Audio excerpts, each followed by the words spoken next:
Hey coucou toi, comment tu vas? Approche un petit peu. Aujourd'hui on va faire une petite vidéo qui peut toucher beaucoup de monde en fait, en soi. Parfois on a tendance à essayer de se remettre en question pour prendre du recul sur les choses, pour analyser les situations et trouver des solutions avec des axes plus vastes, pour trouver des meilleures solutions, pour pouvoir se dépatouiller d'une situation ou autre. Et personnellement comme professionnellement, cela aide à beaucoup de choses. Et dans cette vidéo, je vais te montrer comment et que faire comme étape pour pouvoir bien se remettre en question. Alors pour me présenter, je m'appelle Alex, je suis coach de vie en développement personnel et je suis là pour t'aider à résoudre les problèmes de ton quotidien et à débloquer ces freins qui t'handicapent. Pour commencer, en première étape qui est primordiale, je te dirais de prendre du recul. Prendre du recul et de la hauteur sur la situation actuelle, professionnelle ou personnelle. Ça va te permettre d'avoir une vision plus vaste et plus objective de la situation.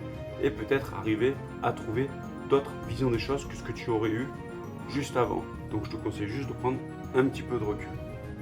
Ensuite, en deuxièmement, qui peut être important, c'est d'analyser la situation. Quels sont les éléments qui ont pu t'amener à en venir à ce point? Qu'est-ce qui a pu être l'élément déclencheur pour te mettre dans cet état-là ou dans cette situation qui est problématique pour toi aujourd'hui? Et de regarder en soi quels sont les axes que tu pourrais améliorer pour éviter de reproduire cette même erreur pour cette même situation. Donc je te conseille d'analyser et de bien réfléchir et de regarder qu'est-ce qui a pu t'amener jusqu'ici tout simplement. Ensuite je dirais qu'il faut faire preuve d'ouverture d'esprit tout simplement.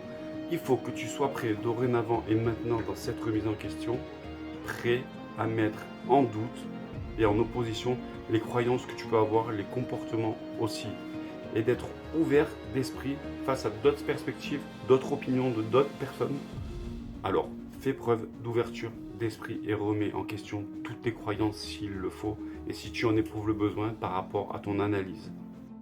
Pour la suite du processus et après toutes ces étapes, il faut que tu commences déjà à être vraiment en adéquation avec ce que tu dis. Il faut que tu prennes des mesures concrètes qui vont te rapprocher petit à petit de l'objectif et de toute l'analyse que tu as pu effectuer et voir les points et les axes à améliorer. Alors commence à mettre en pratique dès maintenant, à trouver des axes pour tes nouveaux objectifs et de voir dans quel sens tu dois aller. Mais il est important de le mettre en pratique dès maintenant. Pour finir dans les étapes, ce que je pourrais te dire à l'heure d'aujourd'hui, c'est de la persévérance et de la patience. Si tu travailles toutes ces étapes, que tu es patient, que tu persévères, tes efforts, ça va payer forcément. Ça va être positif pour ton objectif de vie, pour ton cheminement, pour ta remise en question. Tu vas voir que tu vas trouver d'autres solutions. Mais sois patient, tout ne se fait pas du jour au lendemain. Alors travaille petit à petit, décompose tes étapes et mets-les en action et sois en adéquation avec ce que tu dis surtout. Pour conclure, je te dirais qu'une bonne remise en question est essentielle pour le processus de croissance personnelle. Cela permet de voir les choses plus claires, avec des visions plus vastes, de nouvelles perspectives. Et être prêt à se remettre en question, c'est mettre en doute nos croyances et les définitions que l'on peut avoir qui ne sont pas forcément fondées. Donc c'est important pour votre croissance, pour votre développement personnel, votre santé physique, mentale et émotionnelle.